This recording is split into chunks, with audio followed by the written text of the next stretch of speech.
I'm Matt. I'm Shane. And if you like what you hear, make sure you hit that thumbs up button real hard, and make sure you subscribe to Comic Movie Marks. And also click that little bell for all of the notifications. Whee! Always remember, if Trailer Trash can do it, anyone can do it. I got the mic pointed the right way this time.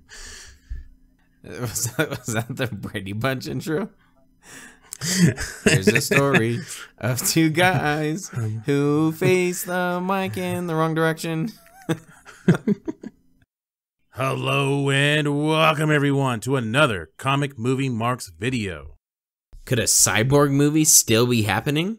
That's the best I got at like a clickbait intro. Dun dun dun. Cyborg confirmed. Dun dun dun. Man, so yeah, we're back. We're not black, and we are ready to talk about Cyborg.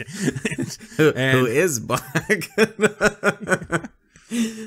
I don't know.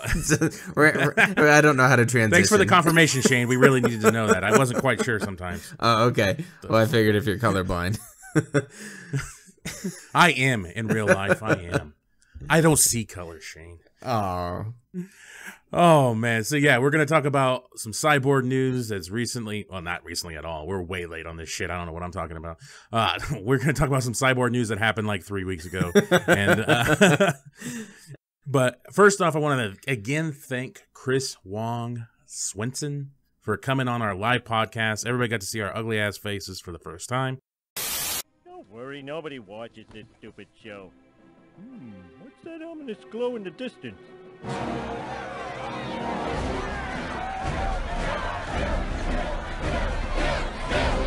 I can't believe how fast it flew by. Like, I did not realize it was an hour and a half. Oh man, yeah, that was a lot of fun, and yeah, definitely flew by. As soon as we hung it up, I was like, holy shit, an hour and a half. I could not believe it. I was aiming for an hour, and I thought we were like peaking right there on an hour, and yeah, well, it turns out it was an hour plus, so hour and a half. It could have gone longer. Shit. Yeah, I think if we wouldn't have started paying close attention to the time, we probably would have just kept talking. But yeah, thank you to Chris for coming on and really adding to the show and giving us kind of I guess a little bit of training on how we can do live episodes. We're gonna need more training apparently. Well, it turns out we had some audio issues in that, and normally our audio is pretty good. I couldn't figure out why. I thought maybe the mic on the webcam overrode the microphone that was clearly in front of us, because it sounded like it was far away.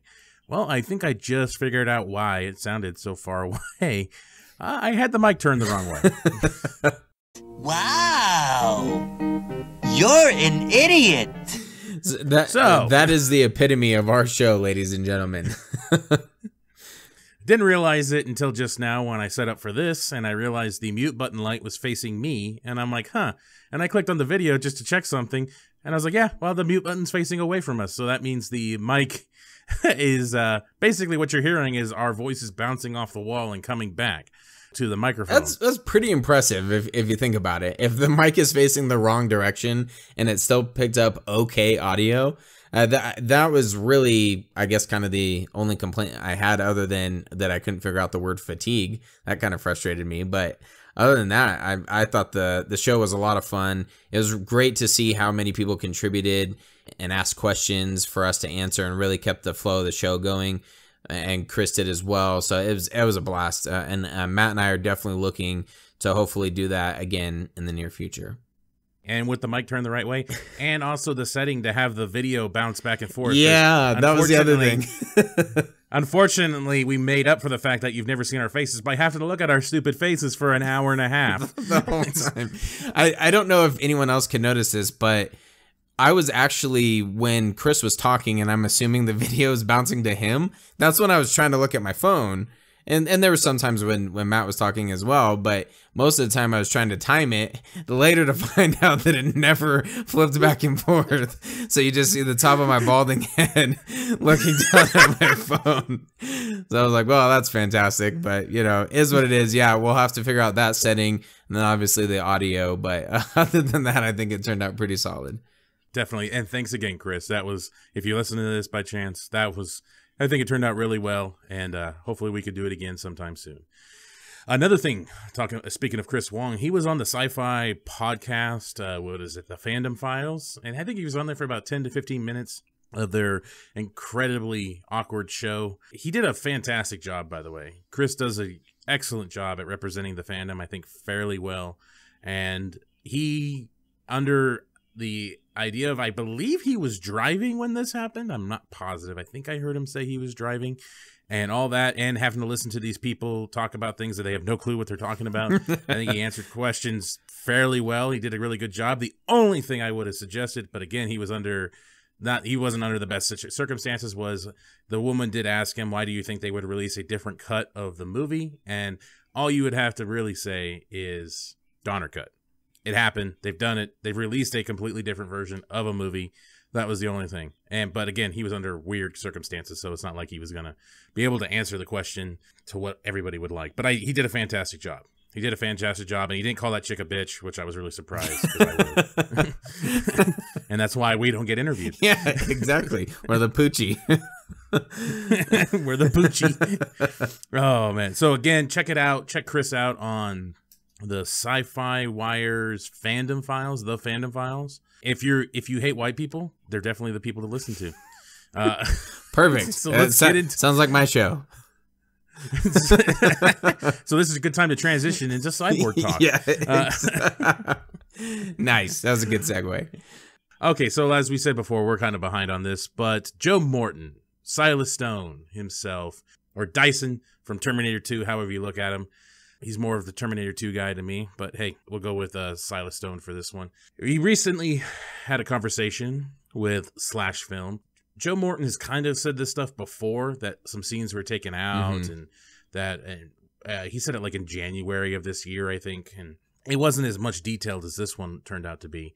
And again, we have some people that may necessarily aren't the main figures of the story, again, talking about how much different the film that we saw in theaters is compared to what he filmed and what he thought was going to be. So from a Slash Film article, as Matt said, Joe Morton was talking with a Television Critics Association panel for a CBS show, God Friended Me. In this, he talks about potential of Cyborg still happening. And he says, I know there's supposed to be a Cyborg movie they're going to shoot in 2020. That's all I know. I haven't seen a script.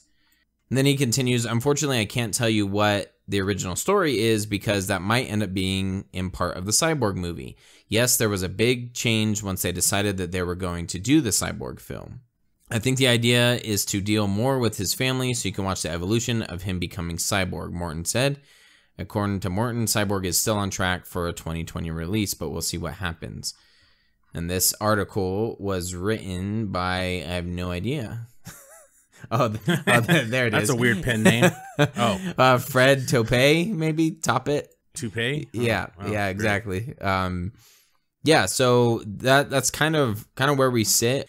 This is essentially things that we kind of already knew, but he is reiterating a little bit more. In the rumor mill was that they plucked the Cyborg scenes out of Justice League so that they can fill in the Cyborg movie, and that they will potentially be using Zack Snyder's scenes. We shall see. Which is something, actually, if I don't remember what video it was, but this was a long time ago when we were speculating after Justice League, and it might even been in our Justice League review. I honestly can't remember when I said this, but when we were talking about a Snyder Cut a long time ago, I remember saying this was some of the issues that I was actually presenting, was that if they wanted to utilize like the Flash stuff that we knew about or the Cyborg stuff in a solo movie, would they even release this because it's going to give out double information? Because I think it was maybe something with the fact that there was like a rumor going around that the woman that was casted as being Iris West was not going to be Iris West in the future. And I think we were talking about that, and I was like, well, then that really changes it up and things like that. But if she does stay as Iris West and they want to do a different meeting with him, because as we saw in that deleted footage, he basically meets her by saving her from that car crash in Snyder's Justice League version, as we saw in that deleted footage. Maybe in a Flash movie, they want to give a different origin for that. So would they release a Snyder Cut? I remember asking this question a while ago, and the same thing with Cyborg. would they want to utilize that information differently? Because basically, Snyder did mini origin stories for all these guys. Mm-hmm. Again, would a Snyder Cut screw up that continuity? That was my question a long time ago. And I think that was actually at the time was before we got, like, before Justice League didn't do so well in the box office. I think that was always my biggest issue with, like, that's the reason why we may not get a Snyder Cut, is because it would have to lock people into that continuity, right. Or you would have to try to call it some kind of, like, unofficial cut or a strict Elseworld cut or something to that effect. You'd have to somehow emphasize that this, even though these are the same characters, this may not be their same origin. Yeah, and I think ultimately, if and when the Snyder Cut does get released, that's essentially what's going to happen, unfortunately. And I think you're right. I don't know if that was necessarily the origin of when Flash met Iris West, who really knows, but I definitely think that Warner Brothers or whoever decided, let's just make this the most simplistic movie we can, and then we'll branch it out and do origin movies for Flash or other movies for Flash, maybe some flashbacks and Cyborg as well. We can argue about that all day, which is the better approach, but I do like the fact, in my opinion, that Snyder wasn't afraid to throw in a little bit of backstory for each of those characters and kind of give some additional layers to them as opposed to what we ultimately ended up getting. But I do think you're right. I think ultimately, and this almost confirms it as well, that's what they're kind of leaning towards, is let's just have a simplistic team up movie and then we'll split it off and do some solo movies from there. So then a gentleman named Kyle Buchanan, who's a senior editor at Vulture, said Justice League reshoots changed Cyborg's arc the most. No shit. Originally, Joe Morton's character was killed halfway through, and Cyborg finds a video of him at the end and lets Morton's lines play over the final montage. Whedon gave those lines to Amy Adams. The one thing that always annoys me about these people that just throw the shit out there, that have blue check marks next to them for the most part, is they never fucking elaborate. And when people ask questions, they kind of disappear. Oh, okay. Kind of stuck around. He said, but Whedon's reshoots also nixed the Morton's death scene, so a wash, question mark. Then he's talking about it's not in the Slash Film article. Yeah, I thought that was pretty funny. So he shares the Slash Film article that we were just reading from, and then he gives an entire different backstory on like some other information about, oh, Joe Morton's character was killed. Okay, well, where do you get this information from?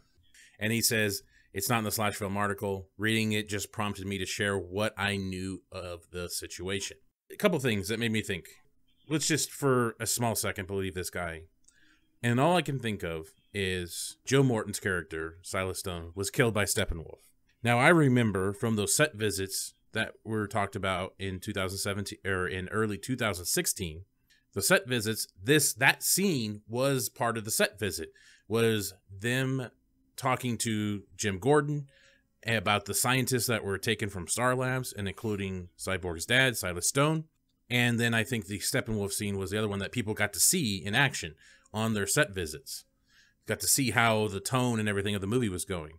And they got to see all the concept art. They got to see things for the most part. They got to, they got a pretty deep knowledge of what the movie was going to be about for the most part. And I was wondering, is this guy part of those people that were on the set? Did he get a privileged information about that situation? Because that was the situation that was being shot in front of them. Mm-hmm.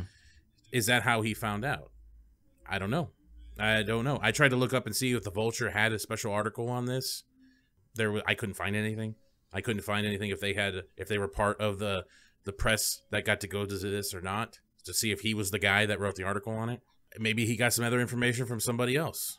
Yeah, I think we're giving him the benefit of the doubt a little too much, but I could see that being a possibility. It is just weird that he just has this information, and kind of the way that he lays it out there is fact. So maybe, I mean, I guess, like you said, give him the benefit of the doubt. Maybe he was a part of that visit. Who knows? I don't know. People say this stuff, and it just annoys me. Like, if they have firsthand knowledge of this stuff, and he's throwing this shit out here, Like, where are you when it comes to the Snyder Cut thing? Like, how are you not on Vulture talking about there is a Snyder Cut or there is a version? Like, where are you on this stuff? Like, this seems like trolling. I don't know. At this end of the day, this seems like trolling. It may make sense at some point that Joe Morton's character, Silas Stone, would get killed by Steppenwolf. Mm-hmm. That'd be kind of cool. Maybe it would make a... Wow. That was dark. Well, someone said that I would hate that. I'm glad that didn't actually happen and got removed or something like that in the comments as I was scrolling through. But I don't know. I could see adding a little bit more death, I guess. Add some weight to it, damn it. Wow, that was a nice image. Delete it. Yeah, he's already contemplating his existence, and then his dad dies. Thanks a lot. He's the heart of the film. Exactly. Congratulations. And then he comes back from it. There we go. Gotcha. Yeah, well, Batman lost both his parents, and look what happened to him. He turned out great. Yeah, he's gunning people down. Martha!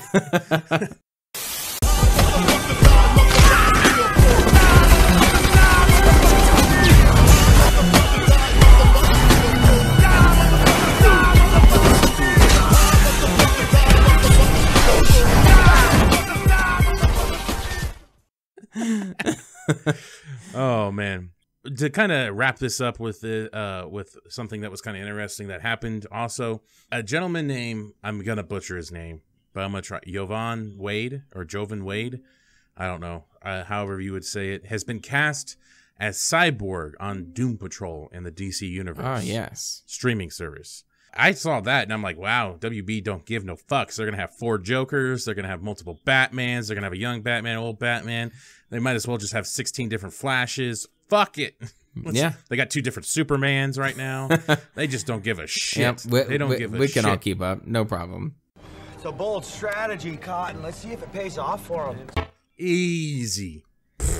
Anyway. But Ray Fisher actually had a tweet recently saying, I don't usually engage the rumor mill, which I wish you did, Ray. I wish you did. You'd clear a lot of things up if you did. But, or maybe people would just twist your words. I don't know. But its recent turn may be worth a little grist. I am not, nor do I have any intention of leaving Cyborg. He hashtagged bored life. Furthermore, if/when the time comes for me to hang up my all too revealing mocap onesie, you will hear it from me directly. You're goddamn right. Which I do like that. I do like that. Like, if I'm not playing Cyborg anymore, you hear it from me, motherfucker. From me. And no questions. You know, it's not no fucking source, not no insider, from me. Yeah. And now it makes you wonder, though, what he looks like in that onesie that he thinks is so revealing. Yeah, sure. That's exactly what I was thinking. Well, with you never know. The poem that he shared that we talked about on our live show with Chris Wong, the one that he read, I'm curious now. What was the point of that? What was, I guess, not really the point. It could be just his favorite poem.